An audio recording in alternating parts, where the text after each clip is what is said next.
Harlem Désir est le grand témoin de 64 minutes. Bonsoir, merci d'être avec nous. Vous êtes le secrétaire d'État français chargé des affaires européennes. François Hollande a donc tenu son grand oral. Vous étiez bien entendu à la salle des fêtes de l'Élysée, tout comme le Premier ministre et l'ensemble des membres du gouvernement. Sur quel dossier, Harlem Désir, avez-vous trouvé François Hollande le plus convaincant?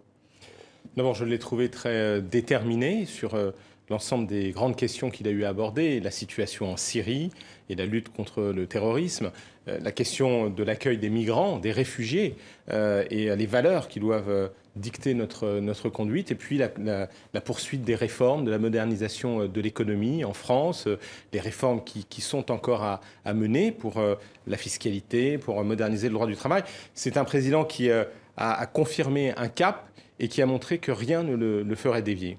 Sur la question précisément des impôts et de la fiscalité, Françoise Fresso, éditorialiste au Monde, auteur de ce livre, Le stage est terminé, nous disait dans la première partie que c'était vraiment le grand raté de François Hollande depuis le début de son quinquennat. Il y allait trop fort, 30% d'augmentation sous Nicolas Sarkozy, 30% sous François Hollande.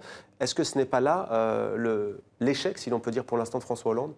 Non, je crois que le président de la République a répondu sur cette question. C'est que quand nous sommes arrivés, quand il a été élu président de la République en 2012, il a eu à constater qu'il y avait une situation dans laquelle les impôts avaient commencé à augmenter parce que la dette avait explosé sous Nicolas Sarkozy. Il a d'ailleurs évidemment fait mention du fait que la crise était passée par là, mais que les conséquences n'en avaient pas été tirées. Et donc, il a fallu effectivement prendre un certain nombre de mesures, mais aujourd'hui, l'objectif, puisque la croissance s'annonce, qu'elle est en train de revenir parce que nous avons pris des mesures d'aide aux entreprises, de baisse du prix du coût du travail, de soutien à la compétitivité, c'est évidemment de faire en sorte que d'abord les Français, notamment ceux qui sont des milieux les plus modestes, puissent bénéficier d'un soutien à leur pouvoir d'achat par des baisses d'impôts sur les revenus, et que pour ce qui est des entreprises, les engagements qui ont été pris dans le pacte de responsabilité et de solidarité, c'est-à-dire une baisse de 40 milliards des charges sociales et fiscales qui empêchaient l'investissement, qui empêchaient l'embauche,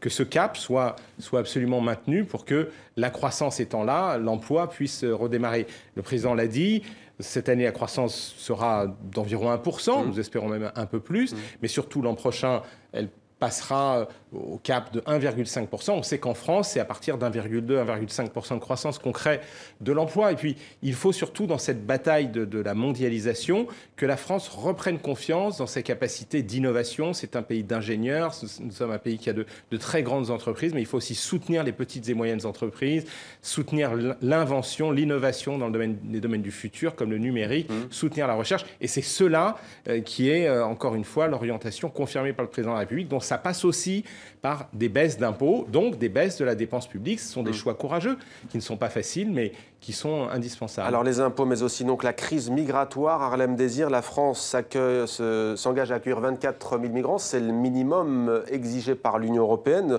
sur cette répartition. François Hollande était contre les quotas. Angela Merkel appelait de ses voeux le président français à les mettre en place. Ça, c'était avant cette image qui a bouleversé le monde, celle du petit Aylan, mort échoué sur une plage. Pourquoi est-ce que très tôt, la France et le gouvernement français auquel vous appartenez n'ont pas décidé de mettre en place ces quotas migratoires? La France a défendu l'idée d'une répartition solidaire. Déjà, au mois de juin et juillet, il y a eu des réunions du Conseil européen, c'est-à-dire les chefs d'État et de gouvernement. Et ça avait été d'ailleurs une discussion dans laquelle la France et l'Allemagne ensemble avaient demandé que tous les pays participent à l'accueil d'une façon solidaire de ces réfugiés qui arrivaient d'ailleurs à ce moment-là essentiellement en Italie, en Sicile. Et puis la crise s'est aggravée parce que la situation en Syrie s'est aggravée, parce que de plus en plus de réfugiés sont arrivés sur les îles en Grèce, qui sont remontés par les Balkans, la Macédoine, la Serbie, pour arriver finalement en Hongrie et essayer de rejoindre l'Allemagne. Et donc, le président de la République et la chancelière Merkel, la semaine dernière, ont adressé une lettre au président de la Commission européenne, Jean-Claude Juncker, pour demander qu'un plan d'une ampleur plus importante soit mis en place. Et là, je crois que ce n'est pas une question de jeu sur les mots. Simplement, ce plan doit effectivement reposer sur un mécanisme obligatoire.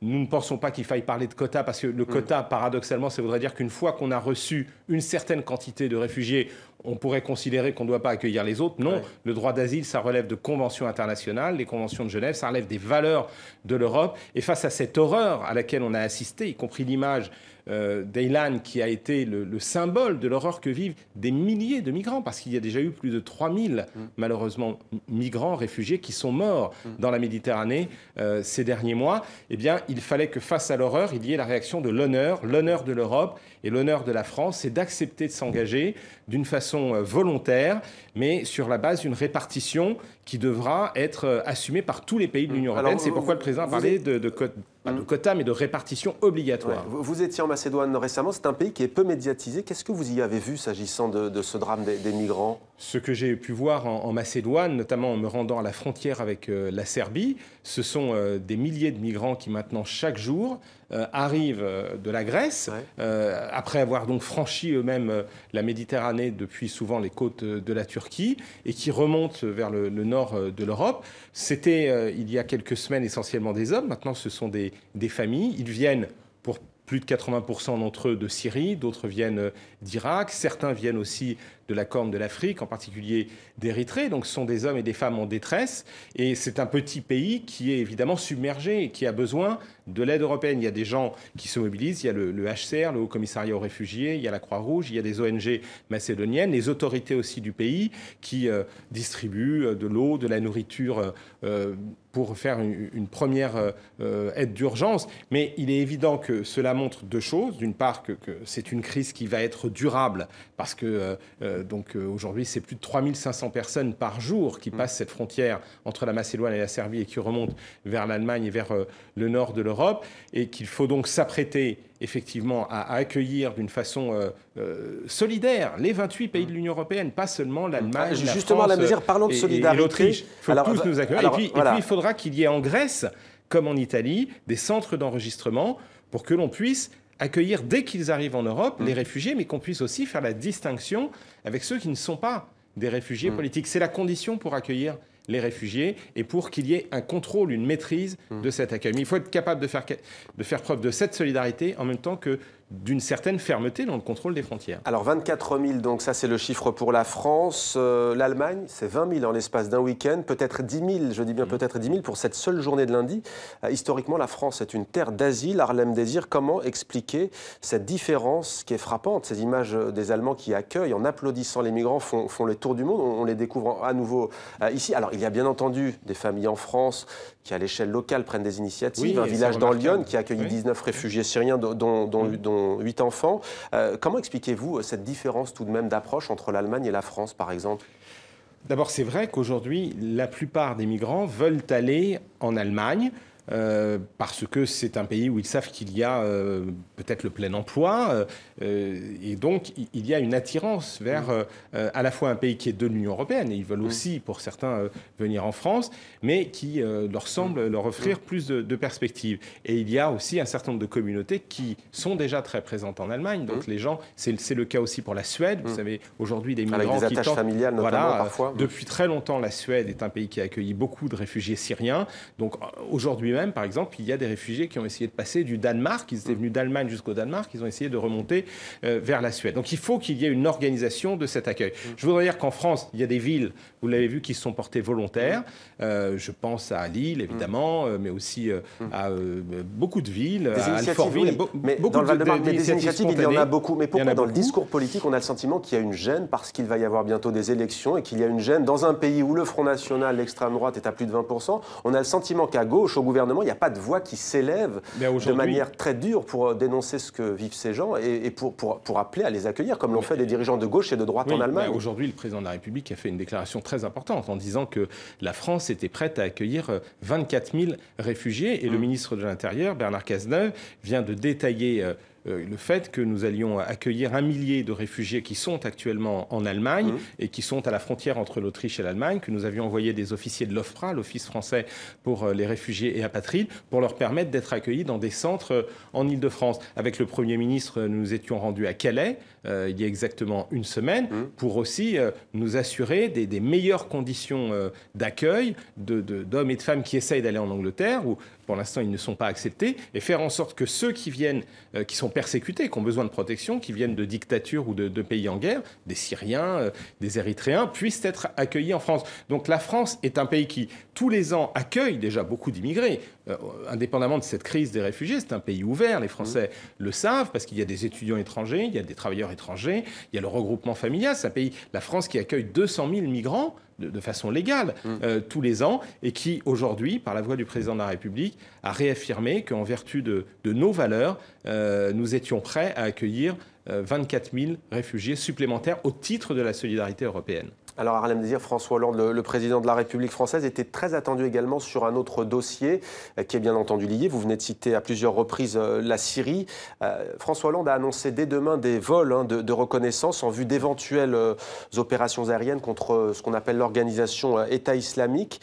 Pourtant, de l'avis de nombreuses ONG, le régime de Bachar al-Assad fait beaucoup plus de victimes que cette organisation extrémiste, djihadiste. Est-ce qu'il n'y a pas eu là aussi une mauvaise appréciation dans le conflit depuis maintenant plusieurs années de la part de la diplomatie française?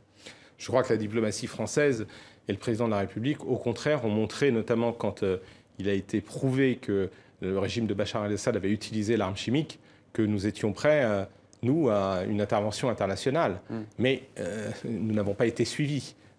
Par qui? Par Barack Obama notamment? Oui, et par d'autres qui avaient indiqué qu'ils étaient prêts, si cette ligne rouge était franchie, à une action, parce que c'était toutes les conventions des Nations Unies qui étaient violées et qui finalement, au dernier moment, y ont renoncé. Et donc, il nous faut à la fois lutter d'une façon intraitable contre l'État islamique, contre ces barbares qui aujourd'hui sont des massacreurs à la fois de la population syrienne et irakienne, des minorités chrétiennes, yézidis. Demain, d'ailleurs, le ministre des Affaires étrangères, Laurent Fabius, réunit une conférence internationale sur la protection des minorités au Moyen-Orient. Et en même temps, il faut évidemment organiser l'avenir de la Syrie sans Bachar el-Assad. Et c'est pourquoi la diplomatie française, vous le savez, en lien avec toutes les grandes puissances internationales, travaille à une transition. Parce qu'il n'y aura pas, vous avez raison, d'avenir de paix en Syrie tant que le massacreur du peuple qui est Bachar el-Assad sera en place. Et derrière, une information pour nos téléspectateurs, le Premier ministre britannique David Cameron, qui pourrait lui aussi participer à des raids aériens, annonce que l'armée britannique a mené des bombardements sur la Syrie contre cette organisation. C'était fin juillet. On va terminer par la Grèce, si vous le voulez bien. Vous êtes secrétaire d'État Harlem Désir aux Affaires étrangères. Il y a bientôt une élection des Affaires européennes, pardon. Il y a bientôt une élection des élections législatives en Grèce. Les sondages donnent vainqueur Syriza, le parti d'Alexis Tsipras de la gauche radicale. Que va-t-il se passer ensuite? On a le sentiment que c'est un cercle infernal qui ne se referme pas autour de cette crise grecque. Je crois que quel que soit le résultat de ces élections, c'est évidemment maintenant aux citoyens grecs de s'exprimer. Les réformes, l'engagement qui a été pris cet été dans le cadre de la négociation entre la Grèce et la zone euro, où la France a pesé tout son poids pour qu'il y ait le maintien de la Grèce dans la zone euro. Je crois que les réformes seront engagées. Je crois qu'il faut évidemment saluer le courage d'Alexis Tsipras, qui en tant que Premier ministre a été confronté à une situation extrêmement dure, mais qui a consulté son peuple, qui a négocié pour trouver les meilleures solutions pour l'avenir de ce pays, qui va recevoir 83 milliards d'aides, mais qui en même temps va devoir mener des réformes, mais qui étaient indispensables, notamment la réforme des impôts, la modernisation de l'administration. Et la France, quel que soit le résultat de cette élection, sera aux côtés du peuple grec pour aider la Grèce à sortir de cette crise, et parce que la Grèce est un pays ami et un pays qui a une position stratégique dans cette région des Balkans. Harlem Désir, secrétaire d'État français aux Affaires européennes. Merci. Merci. Harlem Désir.